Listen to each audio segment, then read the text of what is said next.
Hello friends, my name is Mukta थी और आज के इस वीडियो में हम लोग जून का पेपर डिस्कस करेंगे। सॉल्यूशंस देखेंगे क्वेश्चंस के।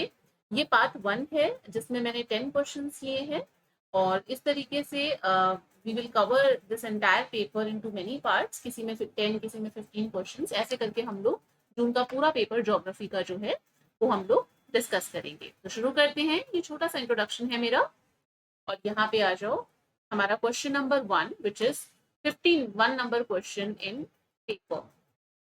तो शुरू करते हैं। Just a second. Yes, arrange the following product from market to the peripheral zone as per von Thunen model of land use। von Thunen model आप सबने पढ़ा हुआ है। अब हमें इसे देखो कहाँ से पूछा है, from market to peripheral area पूछा है। तो सबसे पहले मार्केट में हमें पता है कि सबसे पहले बिल्कुल जो मार्केट से अगर हम पेरिफेरी की तरफ जाएंगे, अंदर से अगर हम बाहर की तरफ जाएंगे, तो सबसे पहले कौन सा आएगा? सबसे पहले आएगा आपका मिल्क प्रोडक्शन वाला जोन आता है, फिर उसके बाद में टिम्बर प्रोडक्शन आता है, उसके बाद में आपका फूड ग्राम प्रोडक्शन आता है एंड देन 4th नंबर पे आता है लाइफ स्टॉक प्रोडक्शन। तो कौन सा हुआ इसका आंसर? इसका आंसर होगा देखो B, then C timber production, then A is food grain production और फिर डी आ गया आपका लाइफ स्टॉक। ठीक है, तो हमारा आंसर हो जाएगा answer number 3rd। Next question पे चलते हैं। Arrange the following anthropogenically induced gases causing global warming in descending order of their relative contribution। अब डिसेंडिंग ऑर्डर हमें बताना है, यानी कि घटते हुए क्रम में हमें बताना है कि जो जो मतलब ग्रीन हाउस गैसेस हैं, जो ग्लोबल वार्मिंग गैसेस हैं, उनका डिसेंडिंग ऑर्डर बताना है। तो सबसे ज्यादा जो प्रोड्यूसिंग जो ग्लोबल वार्मिंग गैस है which is carbon dioxide. Carbon dioxide से कम आ जाती है आपकी मीथेन, मीथेन से कम क्लोरोफ्लोरोकार्बन और उससे कम आ जाती है आपकी नाइट्रस ऑक्साइड। तो ये पैटर्न हमें कहाँ देखने को मिल रहा है? ये देखो, कार्बन डाइऑक्साइड यानी कि बी इन दो में है, बी के बाद में आ गया मीथेन, दोनों में ही है। Now confusion comes here. तो क्लोरोफ्लोरोकार्बन जो है वो नाइट्रस ऑक्साइड से ज्यादा एसएच जो ग्लोबल वार्मिंग गैस है। तो आपका आंसर हो जाएगा D and then nitrous oxide. तो second number answer is right. ठीक है, नेक्स्ट क्वेश्चन पे चलते हैं। Question number 53, identify the correct statement with reference to the oceanic salinity. Oceanic salinity को लेकर के हमें करेक्ट स्टेटमेंट देखना है। पहला स्टेटमेंट है salinity in ocean is maximum in doldrum. क्या डोलड्रम्स में सैलिनिटी जो ओशन की वो मैक्सिमम होती है? नहीं, ये जो मतलब आपका स्टेटमेंट है बिल्कुल गलत है, क्योंकि डोलड्रम में अगर आप देखो तो अप्रोक्सीमेटली आपको 35 पार्ट्स पर थाउजेंड के करीब सैलिनिटी मिलती है, जो एक एवरेज सैलिनिटी है ओशियन की, है ना। जबकि हम देखते हैं लेक वान वगैरह, हमने देखा लेक वान वगैरह है, वहां पे सैलिनिटी कितनी है? वहां पे 330 पार्ट्स पर थाउजेंड है। डेड सी हम देखते हैं, है ना, ग्रेट सॉल्ट लेक देखते हैं, उन सब में सैलिनिटी आपको काफी ज्यादा मिलेगी। तो ये स्टेटमेंट तो गलत हो जाता है, रूल्ड आउट हो जाता है, मैक्सिमम सैलिनिटी नहीं है डोलड्रम में। Then come to salinity in Red Sea is more than the China Sea. क्या ये सही है? तो देखो रेड सी की सैलिनिटी कितनी है? रेड सी की सैलिनिटी लगभग 40 पार्ट्स पर थाउजेंड के करीब होती है, जबकि चाइना सी जो है उसकी सैलिनिटी आपकी अप्रोक्सीमेटली अगर हम देखा जाए तो 34 पार्ट्स पर थाउजेंड के करीब होती है। तो ये स्टेटमेंट आपका बिल्कुल सही है। Now come to the third statement, which is salinity is high in northern part of the Caspian Sea due to the high rate of evaporation। क्या सैलिनिटी नॉर्दर्न पार्ट जो है कैस्पियन सी का, ये जो कैस्पियन लेक है, जो Caspian सी है, उसके नॉर्दर्न पार्ट में सैलिनिटी ज्यादा होती है? बिल्कुल गलत स्टेटमेंट है। क्यों? क्योंकि जो कैस्पियन सी है उसके साउदर्न पार्ट के अंदर सैलिनिटी ज्यादा होती है और नॉर्दर्न पार्ट में कम होती है, बिकॉज ऑफ द जो वोल्गा है वो इसके अंदर आकर के ड्रेन करती है। तो वो कहते हैं कि इनफ्लक्स ऑफ फ्रेश वाटर, इस वजह से यहाँ पे सैलिनिटी नॉर्दर्न पार्ट में बहुत कम होती है और साउदर्न पार्ट में बहुत ज्यादा होती है। तो ये स्टेटमेंट इन्होंने एक्चुअली में, अगर यहाँ पे साउदर्न पार्ट लिखा होता तो सही होता, अदरवाइज ये गलत है। Now come to the next statement, salinity of Bering Sea is more than in Baltic Sea. Bering Sea की सैलिनिटी बाल्टिक सी से ज्यादा होती है, तो बिल्कुल बेरिंग सी की सैलिनिटी जो है वो बाल्टिक सी से ज्यादा होती है। बाल्टिक सी की सैलिनिटी बहुत कम है।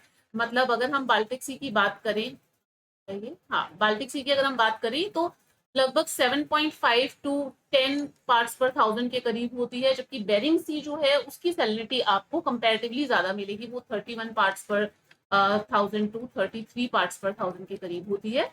तो स्टेटमेंट कौन से सही हो गए? बी और डी। बी और डी किस में आ रहा है? सेकंड के अंदर आ रहा है।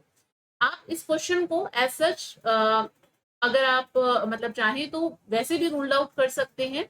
कहाँ कहाँ पे कौन कौन से ऑप्शंस आ रहे हैं, जैसे कि बी और डी ऑप्शन जो है वो यहाँ पर आ रहा है। ए ऑप्शन तो आपका वैसे ही, अगर आपको पता है कि बी सही है और सी या डी में से कोई एक चीज सही है, तो आप दो ऑप्शन तो वैसे ही एलिमिनेट कर सकते हैं। एलिमिनेशन मेथड के थ्रू भी कई बार आंसर्स निकल जाते हैं। इस क्वेश्चन में थोड़ा ट्रिकी है, क्योंकि अगर आपको सी या डी में से कोई एक चीज पता है, एग्जैक्ट पता है, तो ही आप कर पाएंगे। Now come to next question. Identify the correct statements about heartland. Heartland theory Mackinder की थी, है ना। अब ये करेक्ट स्टेटमेंट पूछ रहा है। जब भी कभी आप क्वेश्चन करते हैं देन हमेशा क्वेश्चन पेपर में ये जो करेक्ट या इनकरेक्ट है उसको जरूर एक बार हाईलाइट कर लीजिए, क्योंकि कई बार हमारे क्वेश्चंस ये यहीं पर ही गलत हो जाते हैं कि हम सोचते सही हैं बट वहां पे आंसर गलत हो जाता है। तो देखते हैं कौन कौन से करेक्ट स्टेटमेंट है। First statement is inner crescent include Japan. क्या ये सही है? इनर क्रेसेंट, इनर क्रेसेंट यानी कि ये बात कर रहा है मार्जिनल क्रेसेंट की, मार्जिनल, है ना। इनर क्रेसेंट मार्जिनल, इसमें कौन सा एरिया आता है? इसके अंदर आपका यूरेशिया आउटसाइड हार्टलैंड, वो वाला एरिया आता है, ठीक है ना। यूरेशिया आउटसाइड हार्टलैंड वाला जो रीजन है वो आपका इनर क्रेसेंट में आता है, ना कि जापान। जापान कहाँ पे आता है? जापान आपका आता है इंसुलर क्रेसेंट के अंदर, विच मीन्स जो आपका ये नॉर्थ साउथ अमेरिका हो गया, नॉर्थ साउथ अमेरिका हो गया, जापान हो गया, ब्रिटिश आइलैंड्स, ये सारे के सारे इंसुलर क्रेसेंट में आते हैं, ना कि इनर क्रेसेंट में। तो ये आपका स्टेटमेंट गलत हो गया। सेकेंड स्टेटमेंट देखते हैं। Australia, South America are included in outer crescent. बिल्कुल, आउटर क्रेसेंट जिसे कि आप इंसुलर क्रेसेंट भी बोलते हैं, ये आउटर क्रेसेंट के अंदर ही ये ऑस्ट्रेलिया और साउथ अमेरिका आता है। इसके अलावा नॉर्थ अमेरिका भी आउटर क्रेसेंट में आता है, ब्रिटिश आइलैंड्स और आपका जापान वगैरह जो है, और उसके अलावा जैसे जो अफ्रीका है साउथ ऑफ सहारा, वो भी आपका इस रीजन के अंदर आ जाता है। तो अब यहाँ पे देखो, अब यहाँ पे हम ऑप्शन से अगर इसको एलिमिनेट करें तो ए तो गलत हो गया, यानी कि ये दो ऑप्शंस तो वैसे ही गलत हो गए क्योंकि इनमें ए दे रखा है, ठीक है। बी आपको पता है सही है, तो ये सिर्फ दो मतलब स्टेटमेंट पढ़ करके ही हम आंसर निकाल सकते हैं कि बी और सी आंसर जो है वो सही है। एक बार हम सारे स्टेटमेंट दोबारा देख लेते हैं। सी देखते हैं। After world war second Mackinder visualize the existence of two important centre of powers in the world. सही स्टेटमेंट है ये। The outcome of second world war turn from power centre to power vacuum. This is a wrong statement. तो हमारा answer हुआ यहाँ पे B and C. Now come to next question. अब यहाँ पे आपको ये ट्रेंचेस दी हुई है और ओशियन से आपको मैच करना है, ठीक है। ट्रेंचेस को ओशियन से मैच करना है। तो अल्यूशियन ट्रेंच आपकी कहाँ पे पड़ती है? अल्यूशियन आइलैंड अगर आप देखोगे तो वो आपके नॉर्थ पैसिफिक के अंदर आता है। तो अल्यूशियन ट्रेंच मैच हो गई नॉर्थ पैसिफिक से। केमन आपका, केमन आइलैंड्स अटलांटिक, है ना। तो केमन ट्रेंच जो है वो अटलांटिक से मतलब अटलांटिक ओशन के अंदर है। क्रेमेडेक ट्रेंच, क्रेमेडेक ट्रेंच आपकी कहाँ पे मिलती है? This is in south Pacific. सुंडा ट्रेंच इंडियन ओशन के अंदर। तो कौन सा है इसका ऑप्शन? Aleutian trench. ए का सेकंड, ए का सेकंड देखो 3 के अंदर है। बी का आ जाता है 1, तो ये भी 2 के अंदर है। कितना स्पेसिफिक जाना पड़ रहा है। Kermadec, Kermadec trench sea is South Pacific यानी कि 4। तो योर आंसर इज दिस, ठीक है। सुंडा ट्रेंच इंडियन ओशन के अंदर। तो आंसर आ जाएगा 55 का second number. Now come to next question. Arrange the following states in descending order of their basis of total scheduled tribe population as per census 2011. Census 2011 के according जो schedule tribe है उसकी total population का descending order पूछा है। सबसे ज्यादा जो ऐसी पॉपुलेशन है, शेड्यूल ट्राइब की पॉपुलेशन है, वो है आपकी एमपी के अंदर। एमपी के बाद में आ जाता है महाराष्ट्र सेकंड नंबर पे, थर्ड पे आ जाता है उड़ीसा, उसके बाद में क्या बचा हमारा झारखंड, तो ये सबसे लास्ट में ही आएगा। तो अगर हमें ये टॉप 3 स्टेट्स याद हैं एसटी पॉपुलेशन के, एससी पॉपुलेशन के, तो टॉप 5 में सारा गेम हो जाता है, मतलब टॉप 5 तक अगर आप याद कर लो तो आप बड़े इजीली आंसर जो है वो मैनेज कर पाते हो करना। तो मध्य प्रदेश सी, सी दो ऑप्शंस के अंदर है, सी के बाद में ए महाराष्ट्र तो इसने खुद ही बता दिया, ठीक है। देन कम टू उड़ीसा और झारखंड के अंदर ऑप्शन है, तो Orissa is our third highest tribal population and फिर आ जाता है आपका झारखंड, तो ए आंसर हो जाएगा। क्वेश्चन नंबर 57, डेकेड ऑफ 2021-2030, ये वाला जो डेकेड अभी चल रहा है, this has been declared by United Nation as a decade on, इसे कौन सा डेकेड मतलब यूनाइटेड नेशन ने डिक्लेयर किया है, तो इकोसिस्टम रेस्टोरेशन का डेकेड डिक्लेयर किया गया है 2021 से 2030 का जो डेकेड है उसे। Now come to next question, the rays of sun are vertical over Jhansi how many times in a year. अब ये क्वेश्चन है, अब आप सोचेंगे कि अरे भाई ये पता नहीं कितने टाइम रहती है, once twice never throughout the year कितना होगा। बहुत ही इजी क्वेश्चन है। सबसे पहले तो झांसी की लोकेशन देखो कहाँ पे है, यूपी के अंदर पड़ता है, ठीक है ना। तो झांसी जो है वो ट्रॉपिक ऑफ कैंसर जो है उससे ऊपर पड़ रहा है, ट्रॉपिक ऑफ कैंसर से Tropic of Capricorn, Tropic of Cancer से ट्रॉपिक ऑफ कैप्रिकॉन जो है उसी के बीच में ही sun once a year as such जो है वो आपका ओवरहेड होता है, वर्टिकल होता है, उसके ऊपर सन वर्टिकल नहीं होगा, तो the answer is never, vertical over Jhansi how many times in a year, तो नेवर, वो स्लैंट करेंगी रेस।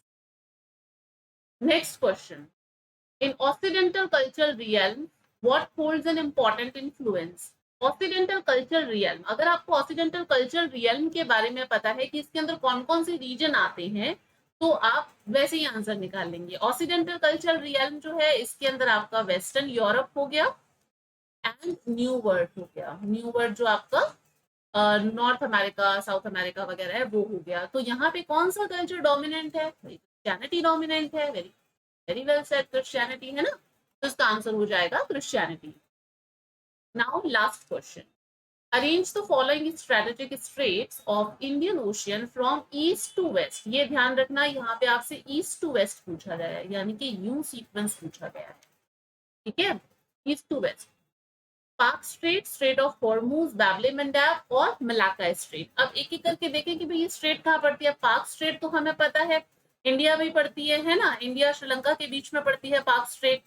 तो और उसके इधर अगर हम देखें तो मलाक्का स्ट्रेट, मलाक्का स्ट्रेट जो है ईस्टर्न साइड में इसके पड़ती है, जो कि अंडमान एंड साउथ चाइना सी को जोड़ती है, मलाक्का स्ट्रेट। बैबले मंडाब, बैबले मंडाब जो है वो आपका Red Sea and Gulf of Aden को जोड़ती है, सॉरी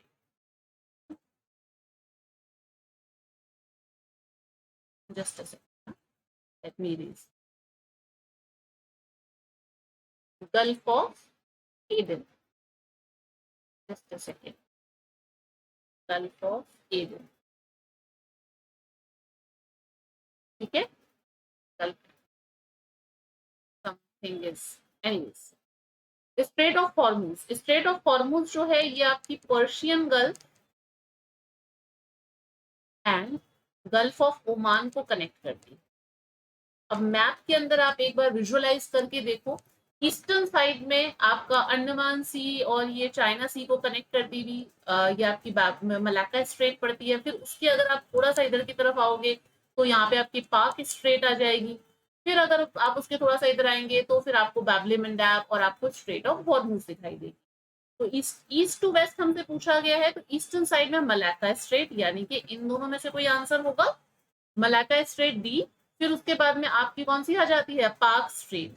और आंसर बहुत इजी है, आपको स्ट्रेट ऑफ हॉर्मूज और बैबले मंडाब में चूज भी करने की जरूरत नहीं है, उसने पहले ही बता दिया है कि strait of Hormuz is eastern, then जो आपका बैबले मंडाब जो है वो पड़ती है वेस्टर्न मोस्ट के अंदर। तो this is the answer, answer one, जो ऑप्शन नंबर वन है वो आपका 60 का आंसर हो गया। तो this is all about 10 questions of this paper. बाकी के जो क्वेश्चंस हैं वो हम नेक्स्ट पार्ट में डिस्कस करेंगे और ये पूरा पेपर मैं कवर करवाऊंगी। इसकी जो वो है अपने इसका जो PDF है, that I will share it on this, मेरा जो टेलीग्राम चैनल है उसके ऊपर मैं आपसे शेयर कर दूंगी। ये कुछ प्लेटफॉर्म्स है जहाँ पे आप चाहें तो मुझसे जुड़ सकते हैं। And this is all about the video. If you like it, then please do subscribe it and share it with your friends. Thank you. See you in the next video. Till then, stay connected. Bye.